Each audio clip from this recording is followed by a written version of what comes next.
So నాన్న ఇవాళ మనం exchange rates and it's economic effects అనే చాప్టర్ చూస్తాం నాన్న. యూనిట్ చూస్తాం. ఇంటర్నేషనల్ ట్రేడ్ జరుగుతుంది అంటే కనుక ఒక కంట్రీకి ఇంకో కంట్రీకి మధ్య ట్రేడ్ జరుగుతుంది. సో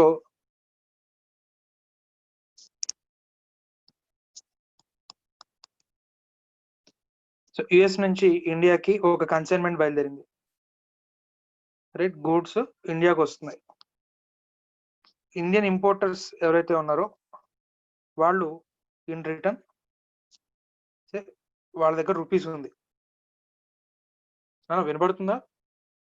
మీటింగ్ మీటింగ్ ఎగ్జిట్ అయిందా ఏంటి? సార్ వినపడుతుంది సార్. లేదు సార్, వినిపిస్తుంది. Okay okay. So Indian importers దగ్గర ఏమో రూపీస్ ఉంది. యుఎస్ లో వాళ్ళకి కావాల్సిందేమో dollars. Right, so Indian importers దగ్గర ఉంది. ఇండియన్ ఇంపోర్టర్స్ కి గూడ్స్ రిసీవ్ అవుతున్నాయి. సో గూడ్స్ రిసీవ్ అవుతున్నప్పుడు వాడి దగ్గర ఉన్నదేమో ఇండియన్ రూపీస్ ఉన్నాయి, కానీ వాడు పే చేయాల్సిందేమో డాలర్స్ లో పే చేయాలి. రైట్, సో వాడు ఏం చేయాలి? ఇండియన్ రూపీస్ ని ఇచ్చి డాలర్స్ ని పర్చేస్ చేసి ఆ డాలర్స్ ని యుఎస్ లో ఉన్న ఎక్స్పోర్టర్కి ఇవ్వాలి. అదే మనకి ఇక్కడ exchange. Exchange of rupees with dollars. ఇప్పుడు ఇది మనం ఇంపోర్ట్ చేసుకుంటుంటే, ఎక్స్పోర్ట్ చేస్తున్నాం అనుకోండి, మన ఇండియాలో ఉన్న ఎక్స్పోర్టర్ చేతిలో డాలర్స్ ఉంటాయి. రైట్, డాలర్ ఇండియాలో ఖర్చు పెట్టలేడు, లీగల్ టెండర్ కాదు కాబట్టి. Right, he need to change it into rupees, Indian rupees. So dollar నుంచి రూపీకి కానీ రూపీ నుంచి డాలర్కి కానీ ఎక్స్చేంజ్ ఏదైతే జరుగుతుందో దీన్ని మనం ఇక్కడ ఫారెక్స్ అంటాం.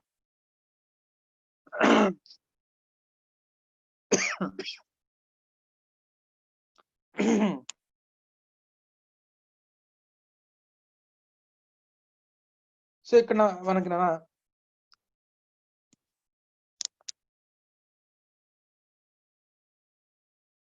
డాలర్ ని కానీ లేకపోతే ఫారిన్ కరెన్సీని దేనైనా ఒక గూడ్ అనుకుందాం.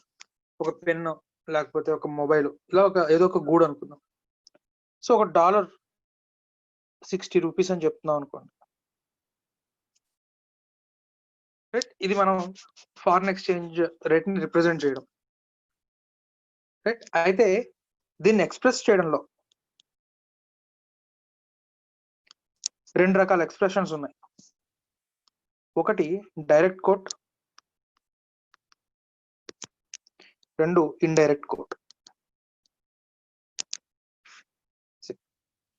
నువ్వు ఒక షాప్కి వెళ్ళావు నాన్న, ఒక పెన్ చూపించి ఈ పెన్ ఎంత అని అడిగావు, బట్ 10 రూపీస్ అని చెప్పాడు. రైట్, సో ఒక పెన్ 10 రూపీస్.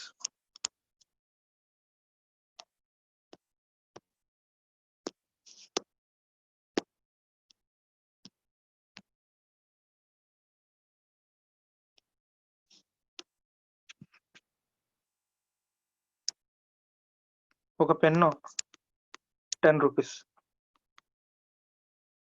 రైట్, జనరల్ గా మోస్ట్ ఆఫ్ ద కేసెస్ మనం ఇలాగే చెప్తాం. రైట్, పెన్ ఎంత? 10 రూపాయలు. రైట్, లేకపోతే ఈ పర్టికులర్ మొబైల్ ఎంత? 10,000. ఇది సులభంగా అర్థమయ్యే పద్ధతి. అలా కాదు, నా దగ్గర 5 రూపీస్ ఉన్నాయి, హాఫ్ పెన్ వస్తుంది, ఇలా చెప్పామనుకోండి, ఇది indirect quote. Right, nothing but expressing. So నా దగ్గర 5 రూపీస్ ఉన్నాయి, నాకు ఆ పెన్ ఎంత వస్తుంది? హాఫ్ పెన్ వస్తుంది. ఇది indirect way of expressing a quote. Right, so direct quote and indirect quote. Similarly ఇప్పుడు మనం కరెన్సీ రూపంలోకి వద్దాం. So $1 is equal to 60 rupees. ఇది ఏ కోట్ నాన్న? Siddhu, direct coat. ఏ కంట్రీలో డైరెక్ట్ కోట్? US sir. మళ్ళీ ఆలోచించిన, ఒక పెన్ను 10 రూపాయలు, $1 60 రూపీస్.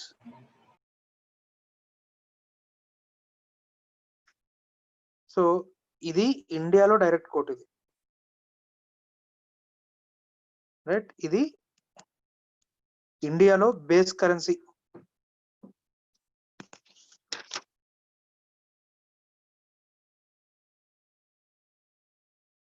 సో ఇండియాలో base currency rupees, right, counter currency dollar. So ఇది డైరెక్ట్.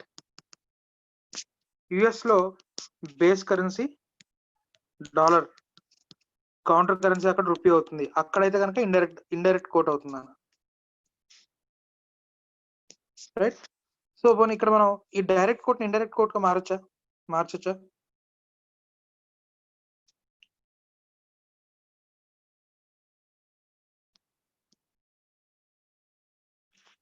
దీన్ని ఒకసారి మళ్ళీ చెప్తున్నాను చూడన్న. $1 ఈజ్ ఈక్వల్ టు 60 రూపీస్. దీన్నే రూపీ బై డాలర్ కోట్ అని కూడా అంటారు. అంటే $1 కి ఎన్ని రూపాయలు, దీన్ని ఏమంటాం? రూపీ బై డాలర్ కోట్ అంటాం. సో రూపీ బై డాలర్ 60 అని చెప్పి అనుకుంటే దాని అర్థం ఏంటి? $1 60 రూపీస్ అని దాని అర్థం, రైట్. సో డైరెక్ట్ కోట్ ని ఇండైరెక్ట్ కోట్ గా మార్చాలంటే ఏం చేయాలి? డాలర్ బై రూపీ కోట్ కావాలి. సో అంటే ఆన్సర్ ఏమవుతుంది నాన్న? Yashwant, dollar by rupee quote కావాలి, ఆన్సర్ ఏమవుతుంది? 0.016 సార్. ఎలా చెప్పావు నాన్న? 1/60 సార్. Reciprocal, right. సో అంటే ఎంత వచ్చింది నాన్న? 1/60 అంటే 0.016. 0.016. సో అంటే ఇక్కడ మనం ఏమైనా ఎక్స్ప్రెస్ చేయొచ్చు, 1 రూపీ ఈజ్ ఈక్వల్ టు ఎన్ని డాలర్స్? 0.0167 దీన్ని డాలర్ బై రూపీ కోట్ అంటాం. అంటే $1 ఎన్ని డాలర్స్, రైట్. $1 ఎన్ని డాలర్స్ అని చెప్తుంటే కనుక డాలర్ బై రూపీ కోట్. ఇది ఇలా చెప్తే కనుక మనకి ఇండియాలో ఇది ఇండైరెక్ట్ కోట్, యుఎస్ లో direct quote. Direct quote indirect quote అర్థమైందా? అలాగే base currency and counter currency. Base currency అంటే నథింగ్ బట్ ఏ కంట్రీలో ఉన్నామో, సారీ, బేస్ కరెన్సీ అంటే లెఫ్ట్ సైడ్ లో ఉన్నది base currency, right. Direct quote చెప్తున్నాం అనుకోండి, బేస్ కరెన్సీ డొమెస్టిక్ కరెన్సీ అవుతుంది, రైట్, వైస్ వర్సా. అక్కడ వరకు క్లియర్ అన్నా? సరే, నెక్స్ట్ మనకి cross currency, cross rates.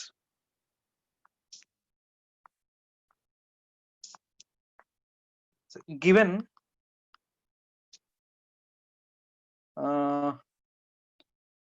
$1 is equal to 65 rupees. అలాగే given 1 sterling pound is equal to $1.5. Find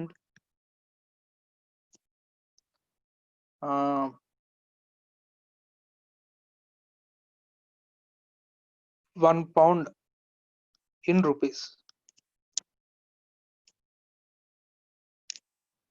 find out చేయొచ్చానా సాయి కిరణ్?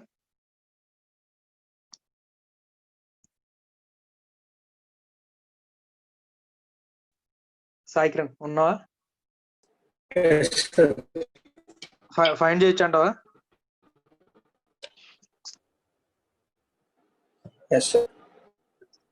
జనరల్ గా cross currency rates find out చేయడానికి మనకి కొన్ని ఫార్ములాలు ఇస్తాడు. మనం ఫార్ములాలు తీసుకోకుండా రైట్ సింపుల్ క్రాస్ మల్టిప్లికేషన్ ద్వారా ఆన్సర్స్ ఐడెంటిఫై చేద్దాం. రైట్, మనకి ఫార్ములాలు వద్దు. దీన్ని ఏ కోట్ అని చెప్తారని చెప్పాను నాన్న శశాంక్? దీన్ని ఎలా ఎక్స్ప్రెస్ చేయొచ్చు అని చెప్పాను?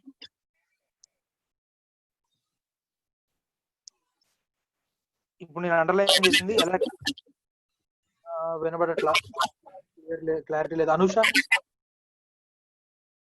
క్లియర్ గా లేదు. అనుష చెప్పిన దీన్ని ఎలా ఎక్స్ప్రెస్ చేయొచ్చు అని చెప్పాను? Direct quote Indian direct quote indirect quote కాదు. అంటే దీన్ని ఇంకో వేలో ఎలా చెప్పొచ్చు? $1 ఈజ్ ఈక్వల్ టు 65 రూపీస్ అంటే rupee by dollar quote, dollar by rupee quote? Rupee by dollar quote. ఎందువల్ల? $1 కి ఎన్ని రూపాయలు అని చెప్తున్నాం కాబట్టి. సో ఇది ఎంతనా? 65. ఈ కోట్ ని ఎలా ఎక్స్ప్రెస్ చేయొచ్చు చెప్పు?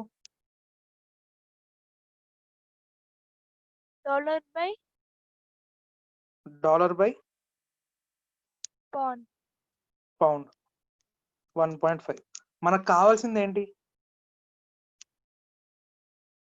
1 pound is equals to how many rupees? అంటే దీన్ని ఎలా ఎక్స్ప్రెస్ చేస్తావు? Rupee by pound. Rupee by Pound. Pound. So మనకి రూపీ బై డాలర్ ఎంతో తెలుసు, డాలర్ బై పౌండ్ ఎంతో తెలుసు, right? So rupee by dollar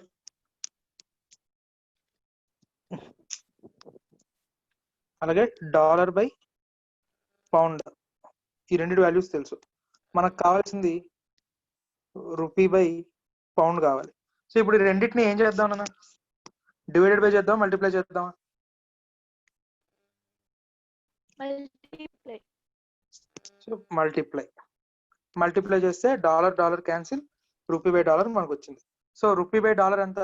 65 into dollar by pound ఎంత? 1.5. సో ఆన్సర్ ఏమవుతుందన్న? Rupee by pound is equal to 65 into 1.5 97.5. ఇదేంటిది? Rupees. ఒక pound కి నథింగ్ బట్, దీన్ని మళ్ళీ నార్మల్ గా మనం రాసేద్దాం. 1 pound is equal to 97.5 rupees. Right? దీన్ని క్రాస్ కరెన్సీ రేట్స్ అంటాం.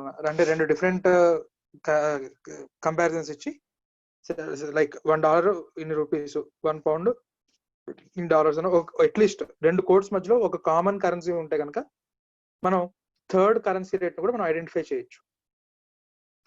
దీన్ని క్రాస్ కరెన్సీ రేట్స్ అంటాం. క్లియర్ అన్నా? అందరికి క్రాస్ కరెన్సీ రేట్స్ ఒక లెక్క నేను ఏమైనా చేస్తారా? ఇప్పుడు ఒకటి ఇస్తాను, చేయండి. $1 is equal to 70 rupees.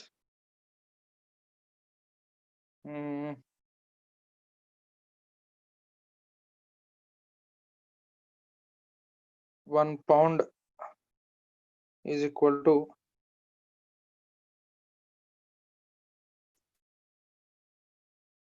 2 euros. Right? ఇప్పుడు నాకు rupee to euros find out చేయండి.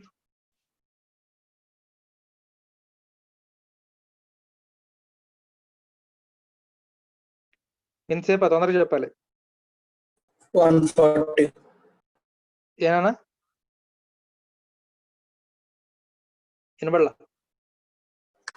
140. క్లారిటీ లేదురా వాయిస్.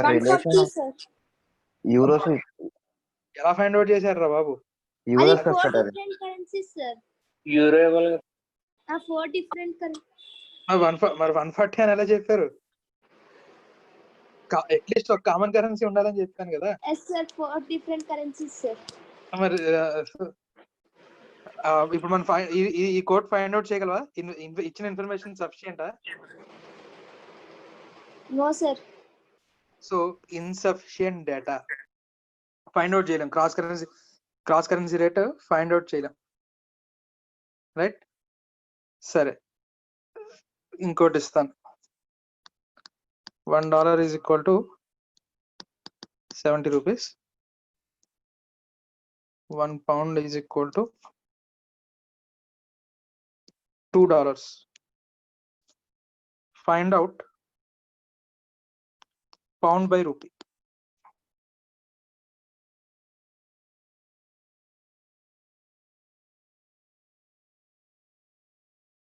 తొందరగా.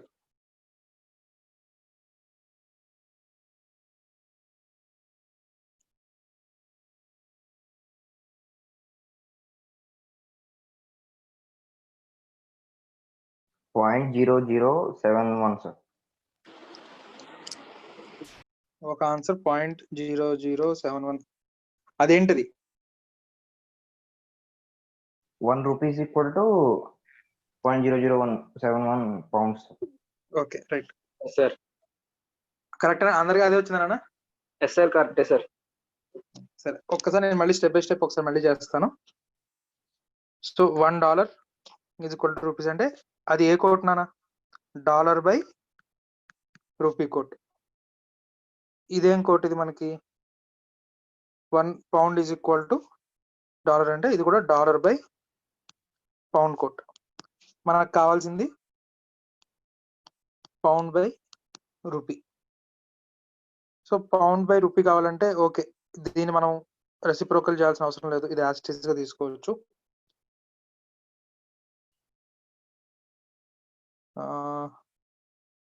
పౌండ్ బై రూపీస్ అడిగాను కదా, సో దీన్ని రెసిప్రోకల్ చేయాలి. రెసిప్రోకల్ చేయాలంటే ఇక్కడ divided by, right. So dollar by rupee 70 into 1/2 వేసుకోవచ్చా రెసిప్రోకల్ అంటే?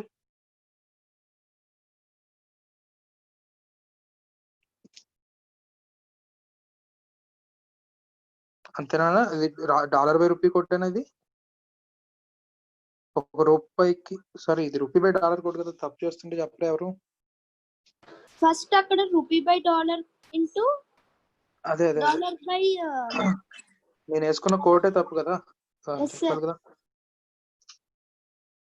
So, ఇక్కడ ఇదే కొట్టినానా? First rupee by dollar.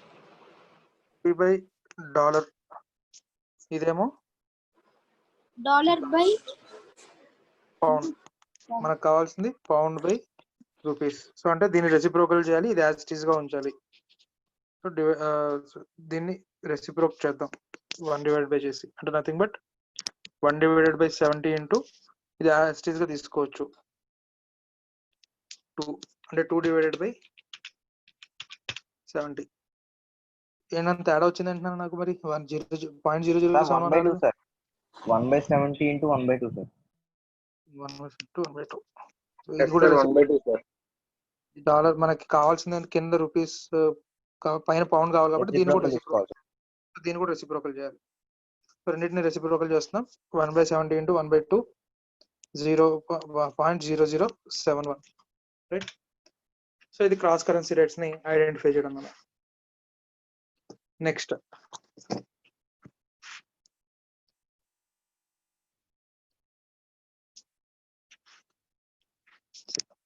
some A limited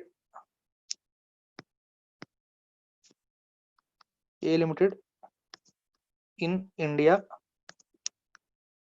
is importing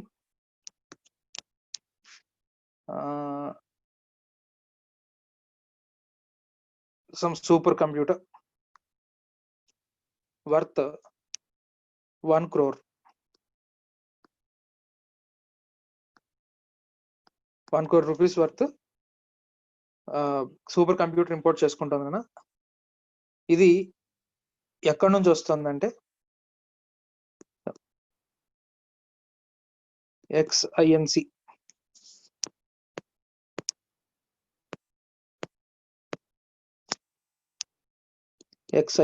incorporation. US లో కార్పొరేషన్స్ అంటారు. So X incorporation, X limited అంటే అక్కడ ఎక్స్ లిమిటెడ్ అని దాని అర్థం. ఎక్స్ లిమిటెడ్ నుంచి ఇండియాకి వస్తుంది, రైట్. సో ఇప్పుడు వీడు రూపీస్ లో ఇన్వాయిస్ రైజ్ చేస్తాడా, డాలర్స్ లో రైజ్ చేస్తాడా?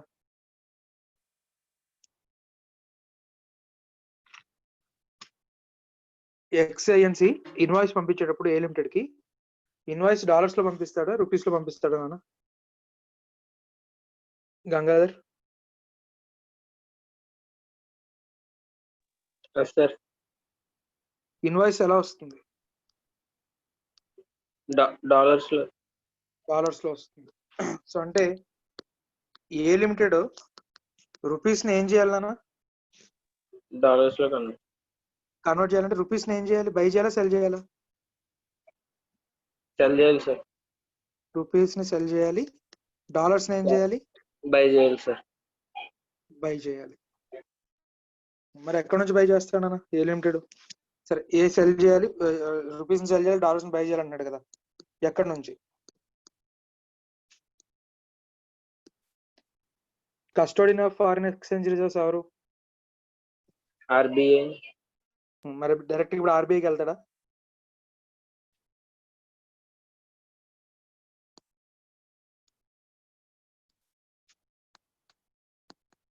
Custodian of foreign exchange reserves is RBI.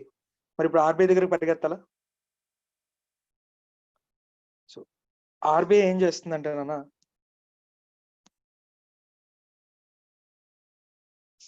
ప్రతి చోట తన బ్రాంచ్ ఉంచలేదు కాబట్టి ఆర్బీఐ ఏం చేస్తుందంటే ఫారిన్ ఎక్స్చేంజ్ లో డీల్ చేయడానికి లైసెన్స్ ఇస్తుంది. ఫారిన్ ఎక్స్చేంజ్ లో తన తరపున ఆర్బీఐ తరపున డీల్ చేయడానికి లైసెన్స్ ఇస్తుంది, రైట్? సో ఇలా లైసెన్స్ తీసుకునే వాళ్ళు బ్యాంక్స్, మాక్సిమం బ్యాంక్స్ అన్నిటికీ కూడా ఆ లైసెన్సెస్ ఇస్తుంది, రైట్? అలాగే ప్రైమరీ డీలర్స్ అంటాం, వెస్టర్న్ యూనియన్ మనీ ట్రాన్స్ఫర్ కానీ, రైట్?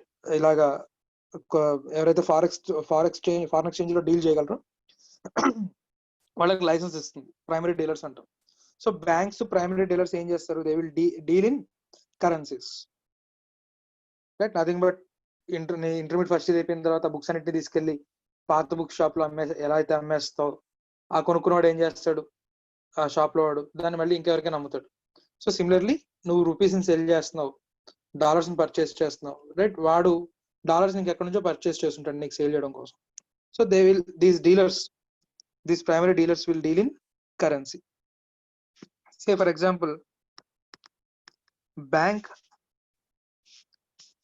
purchased $1 for 60 rupees. ఇప్పుడు ఒక డాలర్ ని బ్యాంక్ దగ్గర పర్చేస్ చేయడానికి వచ్చాడు. సో 60 రూపీస్ కే సేల్ చేస్తుంది అన్న బ్యాంకు, ఇంకొంచెం ఎక్కువ ప్రాఫిట్ వేసుకొని ఎక్కువ సేల్ చేస్తుందా అక్ష? కమిషన్ వేసుకుంటుంది సార్. సో డెఫినెట్ గా 60 రూపీస్ కంటే ఎక్కువ చార్జ్ చేస్తుంది. Yes sir. బ్యాంక్ ఒక డిస్ప్లే బోర్డు పెడుతుంది, కొంచెం పెద్ద బ్రాంచ్ అంటే ఫారిన్ ఎక్స్చేంజ్ ఎనేబుల్ ఉన్న బ్రాంచెస్ కి వెళ్తే రైట్ అక్కడ డిస్ప్లే బోర్డు ఉంటుంది. సో $1 రూపీస్ లో 60/61 అని ఉంటుంది. దాని అర్థం ఏమేమి ఉండొచ్చు నాన్న? Actual 60 rupees, 1 rupee commission plus 61 కి సేల్ చేస్తుంది సార్. సో అంటే ఇప్పుడు దీని అర్థం ఏంటి? If bank wants to purchase dollar, 60 rupees purchase sir. bank purchases at 60 rupees per dollar. If bank wants to sell 61. So ఇప్పుడు నాకు చెప్పు, యాజ్ ఏ ఇంపోర్టర్ నాకు ఈ 60 తీసుకోవాలా 61 తీసుకోవాలా? ఒక ఎగ్జాంపుల్ సార్. ఇంపోర్టర్ అంటే నేను ఇంపోర్టర్ని, యుఎస్ నుంచి ఇంపోర్ట్ చేసుకుంటున్నాను గూడ్స్ ని. Okay sir. నాకు 60 rupees applicable, 61 rupees applicable? Goods సబ్లెట్ మనీ పే 61 సార్. సో అంటే ఇంపోర్టర్ కి ఏమొస్తున్నాయి? గూడ్స్ వస్తున్నాయి. గూడ్స్ వస్తున్నాయి సార్. వాడు ఏం చేయాలి? డాలర్స్ లో పే చేయాలి. డాలర్స్ లో పే చేయాలంటే వాడు డాలర్స్ ని బై చేయాలి. ఇంపోర్టర్ డాలర్స్ ని బై చేయాలి అంటే బ్యాంక్ దాన్ని ఏం చేయాలి? సేల్ చేయాలి sir. So importer buys at 61. Good. So exporter goods పంపిస్తున్నాడు, వాడికి ఇన్ రిటర్న్ ఏమొస్తుంది? డాలర్ వస్తుంది. డాలర్ ని ఏం చేయాలి? సేల్ చేయాలి. డాలర్ ని సేల్ చేయాలి అంటే బ్యాంక్ దాన్ని ఏం చేయాలి? పర్చేస్. సో ఏ రేట్ అప్లై అవుతుంది? 60 రూపీస్.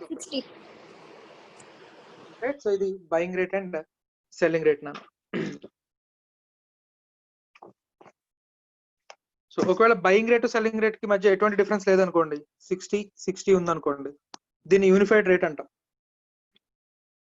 కమిషన్ కానీ ఇవి ఇంకేలాంటివి ఏమీ లేకపోతే కనుక unified quote or unique quote అంటాం.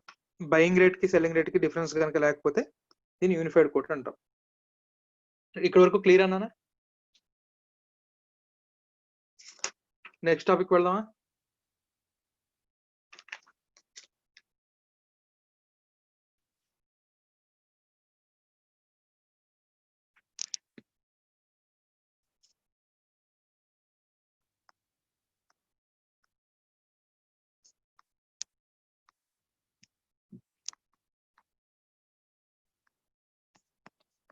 exchange rate regimes. So exchange rate regimes అంటే nothing but గవర్నమెంట్ ఇంటర్వెన్షన్ ఉంటుందా ఎక్స్చేంజ్ రేట్స్ ని ఫిక్స్ చేయడంలో, ఉండట్లేదా అనే దాన్ని బట్టి మనం ఎక్స్చేంజ్ రేట్ రిజైమ్స్ ని క్లాసిఫై చేయొచ్చు. దీంట్లో మనకి డిఫరెంట్ ఎక్స్చేంజ్ రేట్ రిజైమ్స్ ఉన్నాయి. అందులో ఫ్లోటింగ్,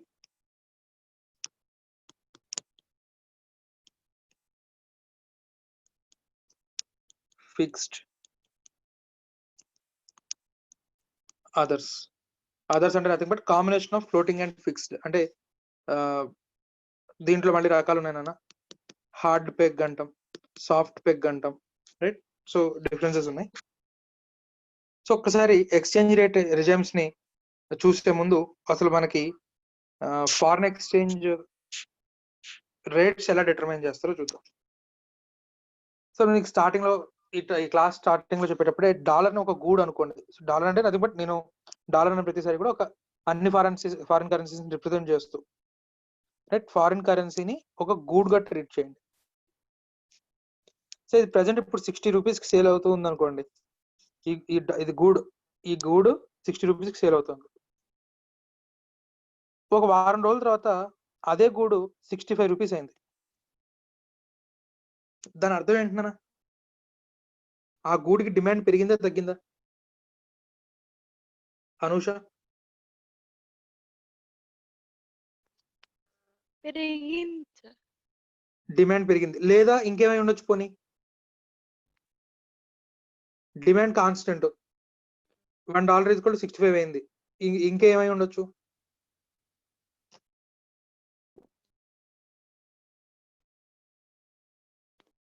యశ్వంత్?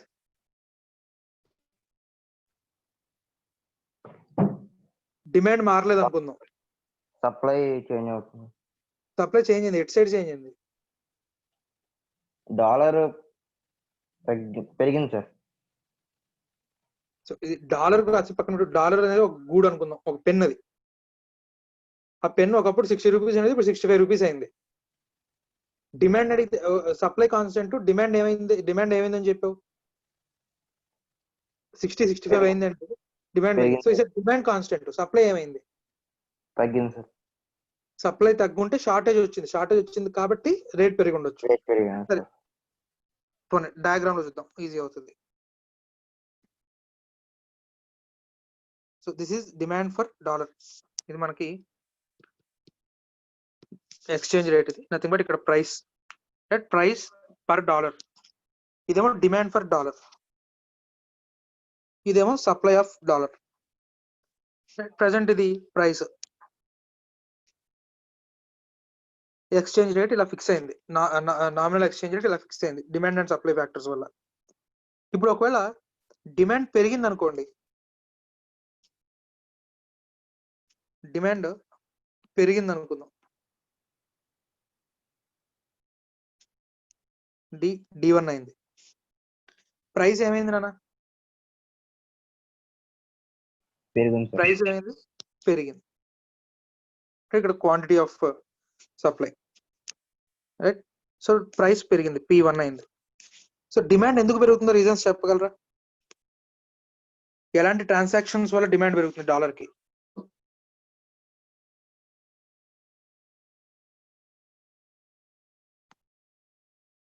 అక్ష? Yes sir. ఇది డిమాండ్ ఫర్ డాలర్. డిమాండ్ పెరిగింది, D నుంచి D1 కి పెరిగింది. ఎలాంటి ట్రాన్సాక్షన్స్ వల్ల డిమాండ్ పెరుగుతుంది? ఇండియాలో డాలర్ డిమాండ్ ఎలాంటి ట్రాన్సాక్షన్స్ వల్ల పెరుగుతుంది?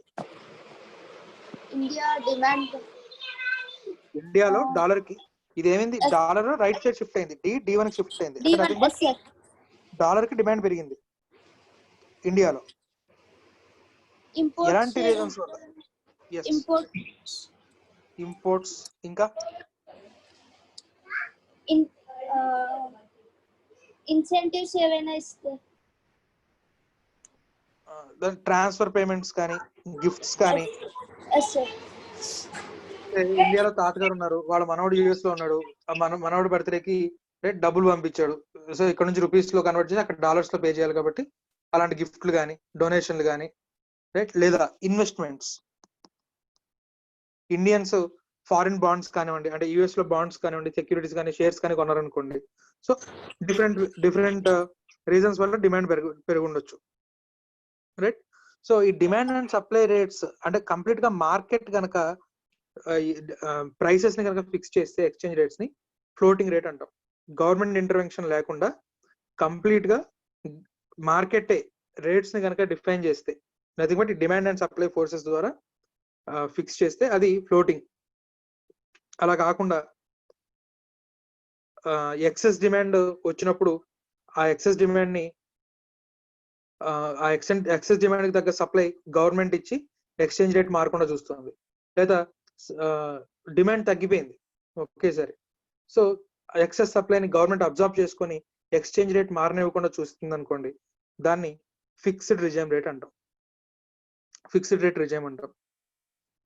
నథింగ్ బట్ జనరల్ గా ఏం జరుగుతుందనో డిమాండ్ అండ్ సప్లై ఫోర్సెస్ ద్వారా మనకి ఎక్స్చేంజ్ రేట్స్ అనేవి ఫిక్స్ చేయబడుతున్నాయి, అది ఫ్లోటింగ్.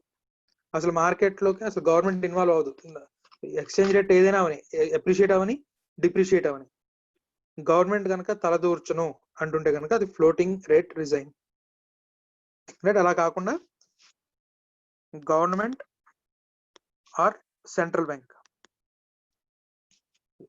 గవర్నమెంట్ కానీ సెంట్రల్ బ్యాంక్ కానీ ఈ రేట్ ని మారనివ్వట్లేదు. సే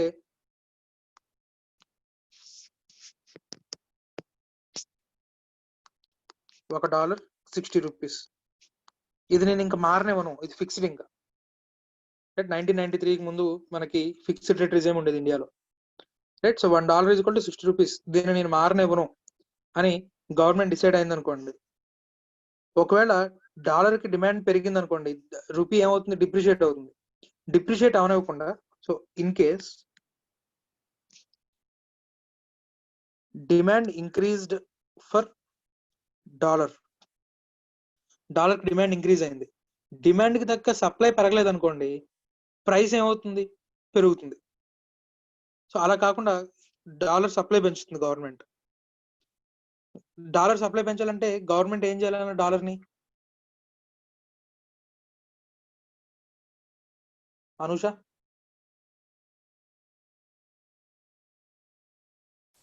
సార్ డాలర్ సప్లై పెంచాలంటే గవర్నమెంట్ డాలర్ ని ఏం చేయాలి, పెంచాలి సార్, ఇంక్రీజ్ చేయాలి. ఇక్కడ గవర్నమెంట్ ఫిక్స్ అయిపోయింది, $1 వాల్యూ $1 60 కి ఫిక్స్, దీన్ని ఈ రేట్ మార్చకూడదు అని గవర్నమెంట్ ఫిక్స్ అయిపోయింది, రైట్. Yes, sir. కానీ డొమెస్టిక్ మార్కెట్ లో డాలర్ కి డిమాండ్ పెరిగింది, Yes, sir. డిమాండ్ కి తగ్గట్టుగా సప్లై పెరగలేదు అనుకో, రూపీ వాల్యూ ఏమైపోతుంది, ఇది $1 60 కాస్త డాలర్ డిమాండ్ పెరిగింది కాబట్టి 60 కాస్త 65 అవ్వచ్చు. కానీ గవర్నమెంట్ ఆ ₹65 కి డిప్రిషియేట్ అవ్వకుండా చూడాలనుకుంటుంది. Yes, sir.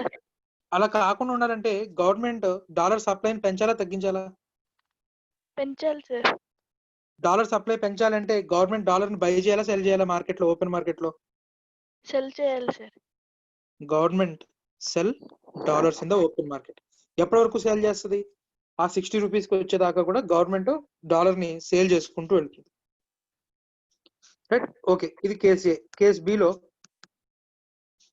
గంగాధర్ నాకు చెప్పు, సడన్ గా డాలర్ కి డిమాండ్ తగ్గింది, demand for dollar decreased. Yes sir. Demand for dollar decrease అయితే రూపీ అప్రిషియేట్ అవుతుందా డిప్రిషియేట్ అవుతుందా? అప్రిషియేట్ అవుతుంది. 65 అవుతుందా 55 అవుతుందా? 55 అవుతుంది. కానీ అలా రేటు అప్రిషియేట్ అవనివ్వకుండా చూడాలనుకుంటుంది గవర్నమెంట్. Yes sir. తగ్గించాలి సార్. సప్లైని తగ్గించాలంటే గవర్నమెంట్ ఏం చేయాలి? డాలర్ ని ఓపెన్ మార్కెట్ లో బై చేయాలి. సో గవర్నమెంట్ ఇలాగా తన ఒక రేట్ ని ఫిక్స్ అయితే గనక ఆ రేట్ మారనివ్వకుండా రేట్ సెంట్రల్ బ్యాంక్ కానీ గవర్నమెంట్ కానీ ఆ ఫారిన్ ఎక్స్చేంజ్ ని బై చేయడం కానీ సెల్ చేయడం కానీ చేస్తూ ఉంటుందట. కానీ రేట్ ని మాత్రం మారనివ్వదంట. ఈ రేట్ ఏదైతే ఉందో ఈ రేట్ ని మాత్రం మారనివ్వదట. రైట్, ఇది fixed rate regime. So fixed rate regime లో ఈ రేట్ ని స్టెబిలైజ్ చేయాలంటే గవర్నమెంట్ దగ్గర బోర్డు అంత ఫారిన్ కరెన్సీ ఉండాలి, అవసరమైతే సెల్ చేస్తూ ఉండాలి, రైట్, అవసరమైనప్పుడు మళ్ళీ దాన్ని బై చేస్తూ ఉండాలి. సో సెల్ చేయాలంటే ఫస్ట్ వాళ్ళ దగ్గర రిజర్వ్స్ ఉండాలి కదా. సో హ్యూజ్ రిజర్వ్స్ మెయింటైన్ చేయాలి. Fixed exchange mute right. Fixed exchange reserve ఒక హ్యూజ్ డిసడ్వాంటేజ్ ఏంటి అంటే ఫారిన్ ఎక్స్చేంజ్ రిజర్వ్స్ ని చాలా ఎక్కువ మెయింటైన్ చేయాలి, రైట్. ఎందుకంటే సెల్ చేయాల్సి వస్తుంది, రైట్, అవసరమైనప్పుడు మళ్ళీ బై చేయాల్సి వస్తుంది. సో హ్యూజ్ రిజర్వ్స్ మెయింటైన్ చేయాల్సి ఉంటుంది, రైట్. ఇది ఫిక్స్డ్ రేట్ రిజైమ్. ఫిక్స్డ్ కి ఫ్లోటింగ్ కి డిఫరెన్స్ అర్థమైందా క్లియర్ గా? నెక్స్ట్ కి వెళ్దాం.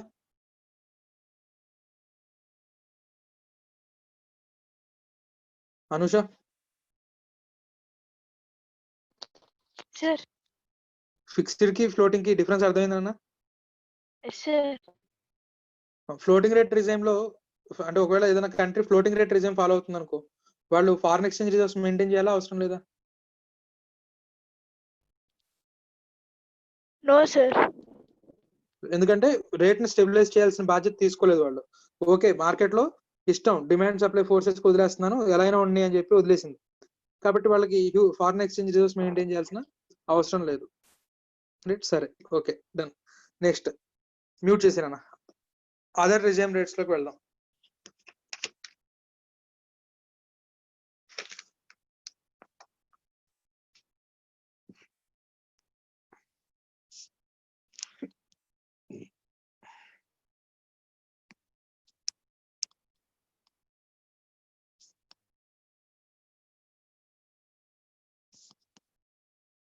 అదర్ రిజైమ్స్ లో first the hard beg,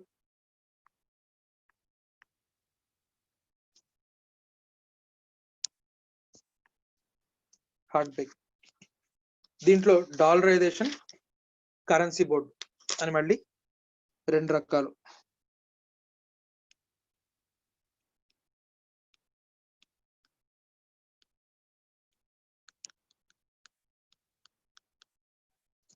dollarisation,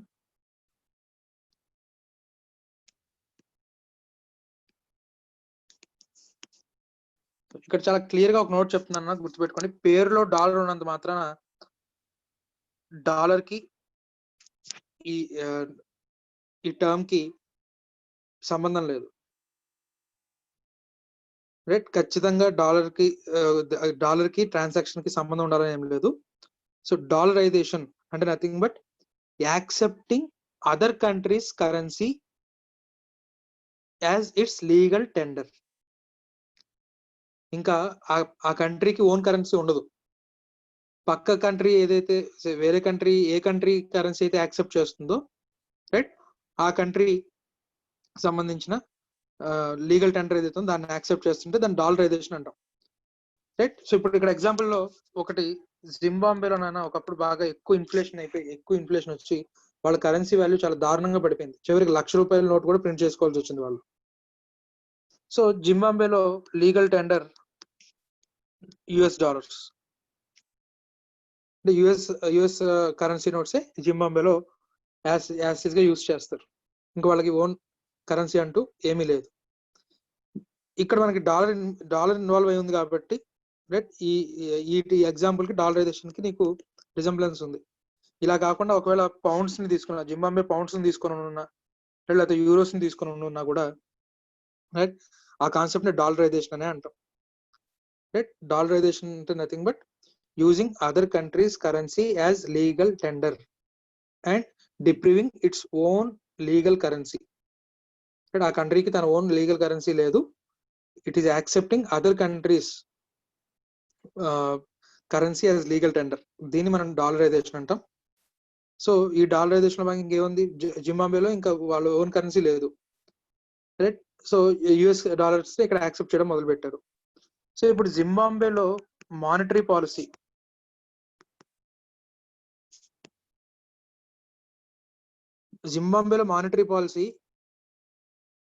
ఎవరి దాని మీద ఆధారపడి ఉంటుంది అన్న? జింబాబ్వేకి ఓన్ మానిటరీ పాలసీ ఉంటుందా, లేదా యుఎస్ మానిటరీ పాలసీ మీద ఆధారపడి ఉంటుందా?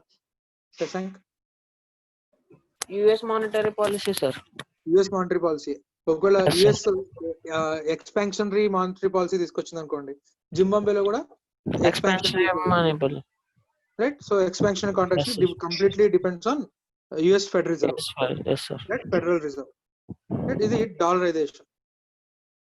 కరెన్సీ బోర్డులో వచ్చేసరికి కంప్లీట్ గా అంటే వేరే కంట్రీ యొక్క కరెన్సీని డైరెక్ట్ గా అలౌ చేయరు, కానీ say $1 is equal to say 100 Zimbabwean dollars. ఇలా ఒక రేట్ ఫిక్స్ చేసేసుకుంటుంది కరెన్సీ బోర్డ్. అంటే ఇక్కడ కరెన్సీ బోర్డ్ అని క్లియర్ గా ఎందుకు చెప్తున్నామంటే, గవర్నమెంట్ కింద యాక్చువల్ గా సెంట్రల్ బ్యాంక్స్ పనిచేస్తాయి. సెంట్రల్ బ్యాంక్ ఈ ఫారిన్ ఎక్స్చేంజ్ రిజర్వ్స్ మెయింటైన్ చేయడం కానీ ఫారిన్ ఎక్స్చేంజ్ డీల్ చేయడం సెంట్రల్ బ్యాంక్. అలా కాకుండా గవర్నమెంట్ ఏం చేస్తుందంటే, సెంట్రల్ బ్యాంక్ నుంచి ఈ కరెన్సీని మేనేజ్ చేసేది పవర్ తీసేసి సెపరేట్ గా ఇంకో బోర్డుని ఎస్టాబ్లిష్ చేస్తే దాన్ని కరెన్సీ బోర్డు అంటాం. సో ఇప్పుడు ఆ కరెన్సీ బోర్డు ఏం చేస్తుందంటే, ఫారిన్ కరెన్సీతో తన వాల్యూని లాక్ చేసేస్తుంది. ఫారిన్ కరెన్సీతో తన కరెన్సీని లాక్ చేసేస్తుంది.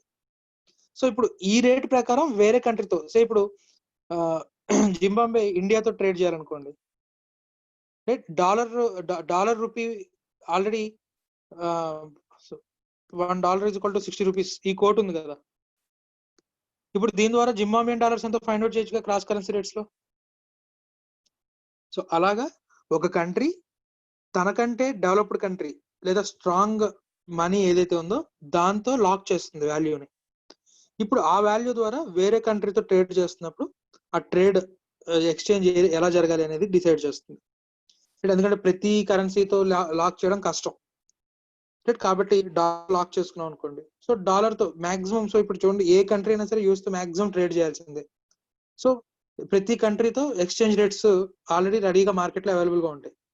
సో ఇప్పుడు చాలా క్లియర్ గా ట్రేడ్ అనేది జరుగుతుంది, రైట్. అలాగా ఒక రేట్ కరెన్సీ బోర్డ్ ఫిక్స్ చేసుకుంటే దాన్ని అంటే ఫిక్స్డ్ ఎక్స్చేంజ్ రేట్ రిజంలో, అంటే కంప్లీట్ గా యుఎస్ డాలర్స్ వాళ్ళ కంట్రీలో యాక్సెప్ట్ చేయకుండా దానికి ఒక వాళ్ళ ఓన్ కరెన్సీతో ఒక వాల్యూని లాక్ చేసుకున్నట్లయితే దీన్ని కరెన్సీ బోర్డ్ అంటాం, రైట్. నథింగ్ బట్ 2 సైకిల్స్ పక్క పక్కన వెళ్తున్నాయి అనుకోండి, డాలరైజేషన్ లో ఏంటి, నాకు సైకిల్ లేదు, నేను పక్కన సైకిల్ మీద కూర్చుని పోయినా ఇంకా, కానీ ఇక్కడ అలా కాదు, రైట్. నా సైకిల్ పాడైపోయింది, రైట్, పక్క సైకిల్ తో లింక్ చేసుకున్నాను, వాడు భుజం మీద చేసి, రైట్, నేను కూర్చున్నాను. సో వీడు తొక్కుతూ వీడు స్పీడ్ గా తొక్కాడు అనుకోండి, ఈ సైకిల్ కూడా స్పీడ్ గా వెళ్తుంది. ఈ సైకిల్ స్లో అయింది అనుకోండి, ఈ సైకిల్ కూడా స్లో అవుతుంది. సో ఒక కరెన్సీతో నేను లాక్ చేసేసుకుంటున్నాను, రైట్. ఇది మనకి hard peg. Next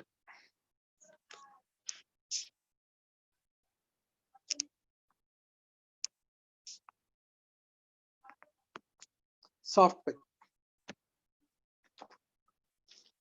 soft peg లో నాన్న మళ్ళీ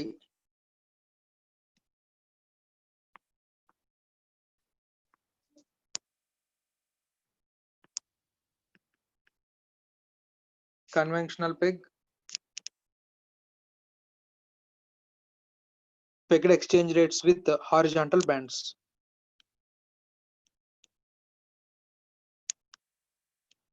ఇంకో 2 ఉన్నాయి, అవి చూద్దాం. So conventional peg, horizontal band అంటే nothing but pegged exchange rates with horizontal bands. ఇక్కడ కొంత టాలరెన్స్ రేట్ ఉంటుంది నాన్న, కొంత టాలరెన్స్. నథింగ్ బట్ ఇద్దరు రోడ్డు మీద సైకిల్ మీద వెళ్తున్నారు, రైట్. కొన్నిసార్లు వీడు కొంచెం స్పీడ్ గా దొక్కుతూ ఉంటాడు, వీడు వెనకబడతాడు, రైట్. సో ఈ టాలరెన్స్ ఎంతవరకు ఉంది, వీడు స్పీడ్ అయ్యాడు కదా అని చెప్పి వీడు ఇంకా స్పీడ్ గా దొక్కాడు అనుకోండి, రైట్, వీడు కూడా కొంచెం యాక్సిలరేట్ చేస్తాడు. లేదు, ఇద్దరికి ఒక 10 feet డిస్టెన్స్ వరకు మాకు పెద్దగా ఇబ్బంది లేదులే, రైట్, పక్క పక్కనే ఎంతైనా సరే మరీ పక్క పక్కన వెళ్ళాల్సిన అవసరం లేదు, రైట్, కొంత టాలరెన్స్ లెవెల్. మరీ బాగా దూరంగా వెళ్ళిపోయాడు అనుకోండి వీడు, అప్పుడు వీడు యాక్సిలరేట్ అయ్యాడు అనుకోండి, ఒక టాలరెన్స్ రేట్ పెట్టుకుంటాడు. ఆ టాలరెన్స్ రేట్ పెట్టుకొని, సో నథింగ్ బట్ +or -1%, అంటే $1 100 జింబాబ్వే డాలర్స్ అనుకున్నాం కదా.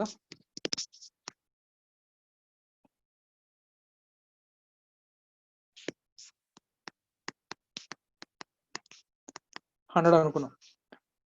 సో ఇది 101 ఆర్ 99 అంతవరకు టాలరెన్స్ ఉంటుంది. అంటే డైరెక్ట్ యాక్షన్ తీసుకోదు, బయింగ్ కానీ పర్చేసింగ్ కానీ చేయదు. 101, 99 వరకు చూస్తుంది.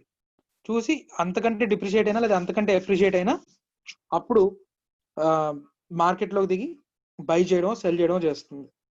రైట్, ఇలాంటి వాటిని కన్వెన్షనల్ పెగ్ అంటాం. అంటే లాక్ చేస్తుంది, వేరే కరెన్సీతో లాక్ చేస్తుంది, కానీ కొంత 1% అటు ఇటుగా టాలరెన్స్ లిమిట్ పెట్టుకొని రైట్ మార్కెట్లో బయింగ్ ఆర్ సెల్లింగ్ అనేది చేస్తుంది.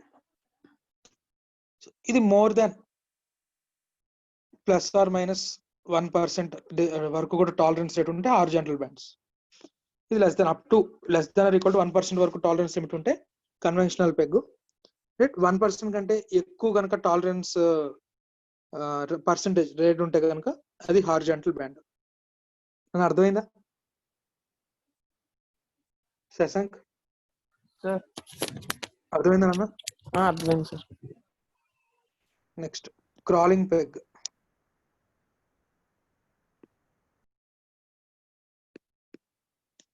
క్రాలింగ్ పెగ్ లో మళ్ళీ విత్ బ్యాండ్స్.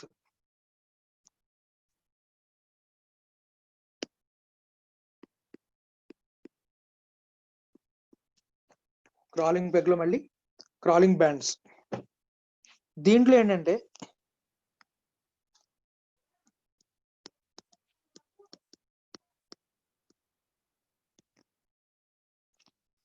జింబాబ్వేలో మనకి ఇన్ఫ్లేషన్ రేట్ని బట్టి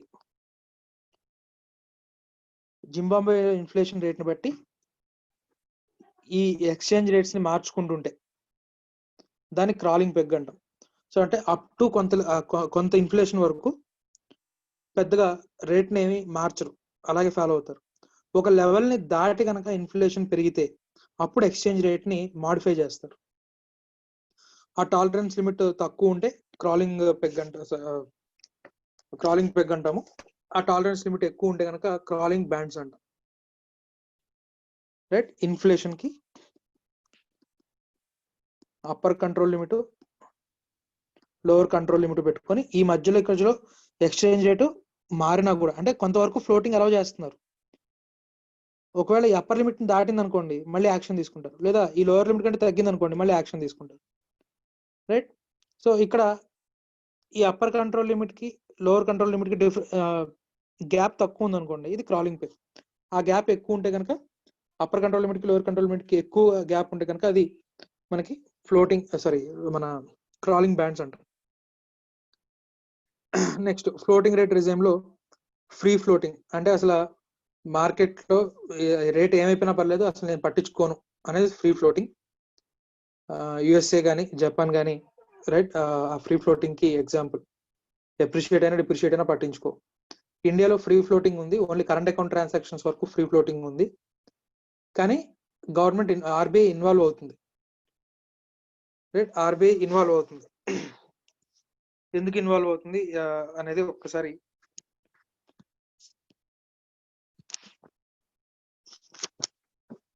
మనకి ఇంపాక్ట్ ఆఫ్ ఫారిన్ ఫ్లక్చుయేషన్స్ అని లాస్ట్ లో ఉందన్న, అది ఇక్కడ చెప్పేస్తాను. ఇంపాక్ట్ ఆఫ్ ఫారెక్స్ ఫ్లక్చుయేషన్స్ నేను ఆల్రెడీ చెప్పాను. నేను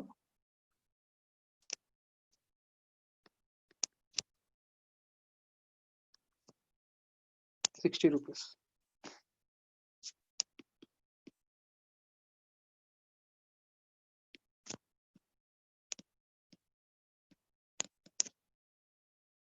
so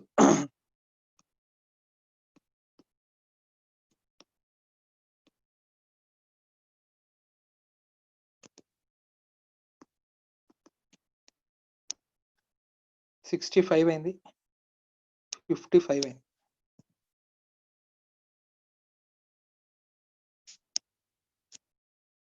Importer is importing goods worth $1 lakh.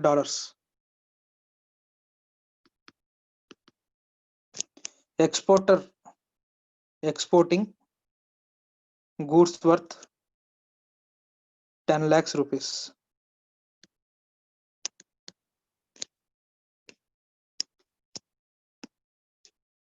Case A, case B.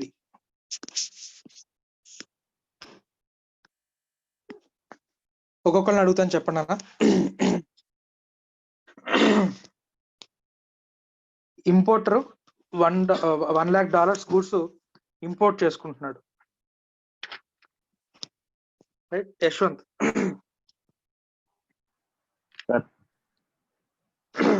వాడు ఎన్ని రూపీస్ పే చేయాలి కేస్ ఏలో?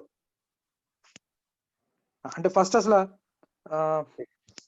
ఈ కేసులో ఎంత పే చేయాలో చూద్దాం, దాని తర్వాత కంపారిజన్ చేసుకుందాం. అంటే ఈ 1 lakh ఉన్నప్పుడు 60 రూపీస్ ఉన్నప్పుడు ఎంత పే చేయాలో చెప్పు US డాలర్స్ ప్రకారం.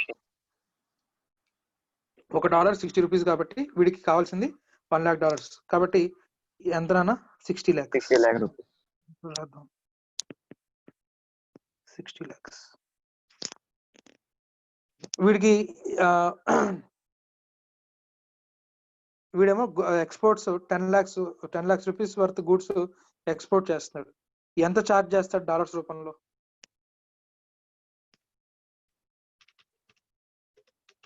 $16,667 rupees. $16,667 చార్జ్ చేస్తాడు. సరే సాయి కిరణ్,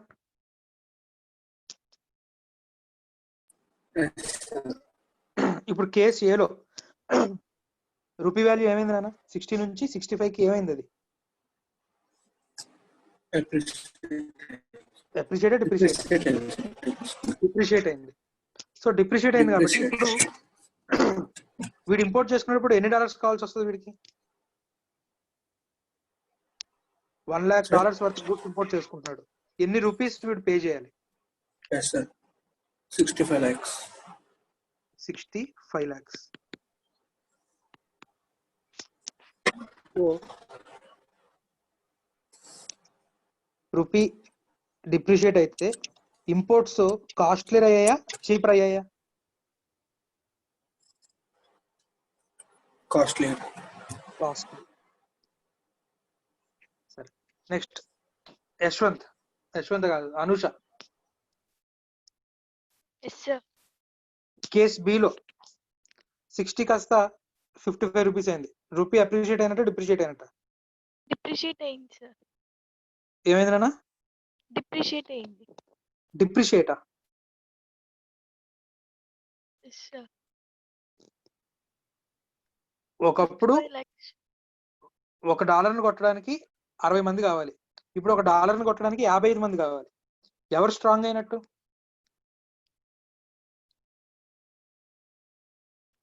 ఇంతకుముందు వీడిని కొట్టడానికి 60 మంది కావాలి, ఇప్పుడైతే వీడిని కొట్టడానికి 55 మంది చాలు.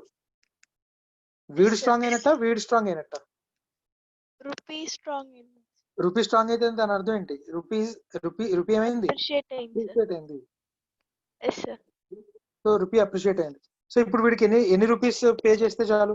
$1 lakh $1 lakh worth goods import చేసుకోవడానికి ఎన్ని రూపీస్ పే చేస్తే చాలు? 55 lakhs. 55 lakhs. సో ఒకవేళ రూపీ కనుక అప్రిషియేట్ అయితే ఇంపోర్ట్స్ ఏమవుతున్నాయి? చీప్. Cheaper. ఒకప్పుడు 60 lakhs కానీ ఇప్పుడు 55 lakhs. Right. Similarly Gangadhar, Yes, sir. Exporter point of view, exporter కి 10 lakhs వర్త్ గూడ్స్ ఎక్స్పోర్ట్ చేస్తున్నాడు. 60 రూపీస్ ఉన్నప్పుడు $16,667 చార్జ్ చేశాడు. ఒకవేళ 65 అయ్యి ఉంటే ఎన్ని డాలర్స్ చార్జ్ చేయాలి?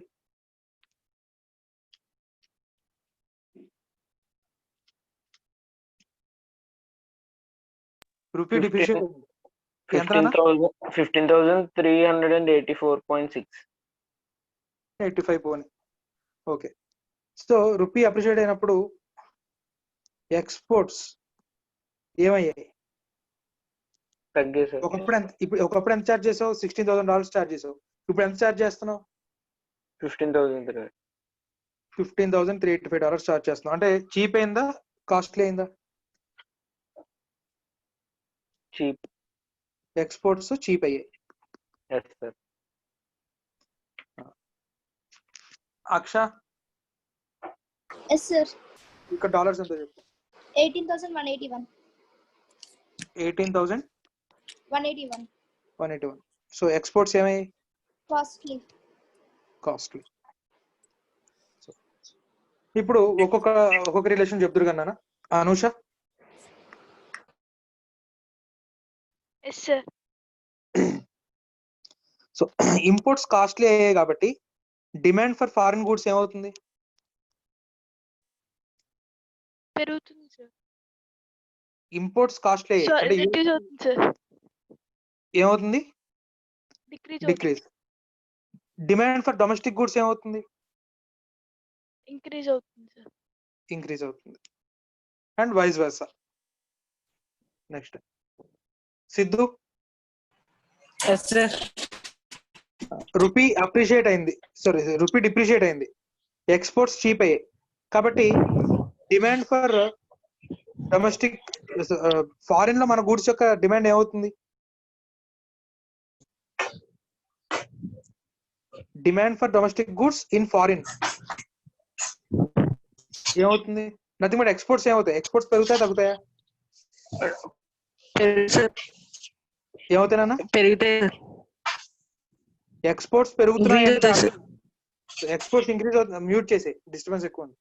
సో ఎక్స్పోర్ట్స్ పెరుగుతున్నాయి అంటే దాని అర్థం ఏంటి? Demand for domestic goods in foreign or abroad increasing. అంటే డొమెస్టిక్ గా ఎంప్లాయ్మెంట్ ఆపర్చునిటీస్ ఏమవుతాయి? ఇంక్రీజ్. డొమెస్టిక్ ఎంప్లాయ్మెంట్ ఆపర్చునిటీస్ అవుతాయన్నా ఇంక్రీజ్ అవుతాయి. And vice versa. Right. So ఇది impact of foreign exchange, impact of changes in foreign exchange rates అనేది మనకి ఇలా impact చేస్తుంది. రైట్. సరే.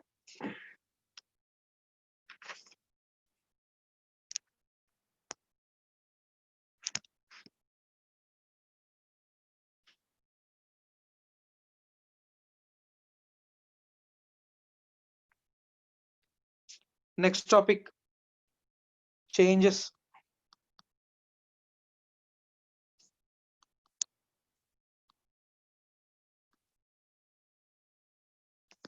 Changes in exchange rates. దాంట్లో ఫస్ట్ది నామినల్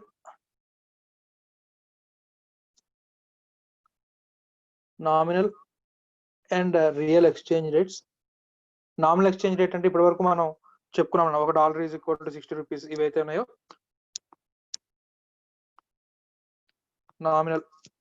నామినల్ ఎక్స్చేంజ్ రేట్స్ ఎలా డిరైవ్ చేస్తామో ఇందాక మనం డిమాండ్ సప్లై చెప్పుకున్నప్పుడు చూసాం. So $1 is equal to 60 rupees monetary terms లో చెప్పేస్తున్నాం. అలా కాకుండా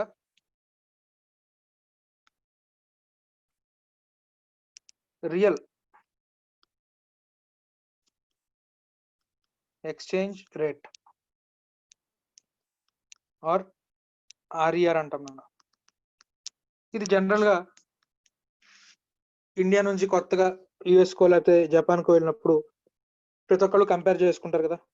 సో ఇండియాలో ఒక కాఫీ 10 రూపీస్, రైట్? నువ్వు యుఎస్ వెళ్ళిన తర్వాత $1 పే చేస్తున్నావు కాఫీకి, రైట్? వెంటనే ఇమ్మీడియట్ గా క్యాలిక్యులేట్ చేసుకుంటావు. $1 అంటే 60 రూపాయలు. అమ్మో, యుఎస్ లో $1కి అంటే ఒక కాఫీ 60 రూపీసా? నువ్వు పే చేసిన డాలర్సే, కానీ నువ్వు ఇమీడియట్ గా ఇండియన్ రూపీస్ తో కంపేర్ చేసుకుంటున్నావు, రైట్? ఇండియాలో నాకు 10 రూపాయలకి ఒక కాఫీ వచ్చేది, ఇక్కడ 60 రూపాయలు పే చేయాల్సి వస్తుంది అని నీ పర్చేసింగ్ పవర్ ని కంపేర్ చేస్తున్నావు. అలా కంపేర్ చేయడానికి మనం రియల్ ఎక్స్చేంజ్ రేట్ అని చెప్పొచ్చు, right? So real exchange rate is equal to normal exchange rate into domestic price index by foreign price index. ఇది ఒకవేళ గ్రేటర్ దాన్ 1 ఉందనుకోండి, డొమెస్టిక్ గా ప్రైసెస్ ఎక్కువ ఉన్నట్టు. డొమెస్టిక్ గా ప్రైస్ లెవెల్స్ ఎక్కువ ఉన్నట్టు. లెస్ దెన్ 1 ఉంది అనుకోండి, డొమెస్టిక్ గా ప్రైసెస్ తక్కువ ఉన్నట్టు. అంటే నువ్వు ఏ కంట్రీతో కంపేర్ చేసుకుంటున్నావో ఆ కంట్రీతో పోల్చుకుంటే మన కంట్రీలోనే ఇంకా ప్రైసెస్ తక్కువ ఉన్నట్టు. రైట్, అలాగా పర్చేసింగ్ పవర్ తో కనుక ఎక్స్ప్రెస్ చేసినట్లయితే దాన్ని రియల్ ఎక్స్చేంజ్ రేట్ అంటాం. Real exchange rate formula normal exchange rate into domestic price index divided by foreign price index. దీని మీద ప్రాబ్లం ఇస్తే కనుక డొమెస్టిక్ ప్రైస్ ఇండెక్స్ వాడే ఇస్తాడు, ఫారిన్ ప్రైస్ ఇండెక్స్ కూడా వాడే ఇస్తాడు. రైట్, నెక్స్ట్ ఇంకొకటి REER నాన్న. నువ్వు RER లో real effective real exchange rate లో నువ్వేం చేసావు, ఓన్లీ ఒక కంట్రీతో మాత్రమే క్యాలిక్యులేట్ చేసావు. ఒక కంట్రీతో మాత్రమే పర్చేసింగ్ పవర్ ఎలా ఉంది, వేరే ఆ కంట్రీలో ప్రైసెస్ ఎక్కువ ఉన్నాయి, మన కంట్రీలో ప్రైసెస్ ఎక్కువ ఉన్నాయా, దానికి తగ్గట్టుగా నీ ఎక్స్చేంజ్ రేట్ ని మారుస్తున్నావు. దానికి తగ్గట్టుగా నీ ఎక్స్చేంజ్ రేట్ ని మారుస్తున్నావు. REER లో వచ్చేసరికి వెయిటెడ్ యావరేజ్ తీసుకుంటాం. సే ఇండియన్ ట్రేడ్, యుఎస్ తో India trade total foreign trade లో 70% అనుకుందాం. రైట్, సే చైనాతో 15% అనుకుందాం. రైట్, బ్రెజిల్ తో ఒక 5% అనుకుందాం. సో ఇలాగా ఎన్ని కంట్రీస్ అయితే ట్రేడ్ చేస్తున్నామో అన్ని కంట్రీస్ కి RER కడతాం. So RER with US, RER with China, RER with Brazil, RERs అన్ని కూడా తీసుకుంటాం. రైట్, ఈ వెయిటేజెస్ తో మల్టిప్లై చేస్తాం, దాని సమ్ తీసుకుంటాం. ఇది రియల్ ఎఫెక్టివ్ ఎక్స్చేంజ్ రేట్. ఇలా సమ్మేషన్ చేస్తే వచ్చింది మనకి రియల్ ఎఫెక్టివ్ ఎక్స్చేంజ్ రేట్ నాన్న. రైట్, సో ఇది మనకి ఫారిన్ ఎక్స్చేంజ్ కి సంబంధించినటువంటి ఎక్స్చేంజ్ రేట్స్ కి సంబంధించిన యూనిట్ నాన్న. రేపు మనం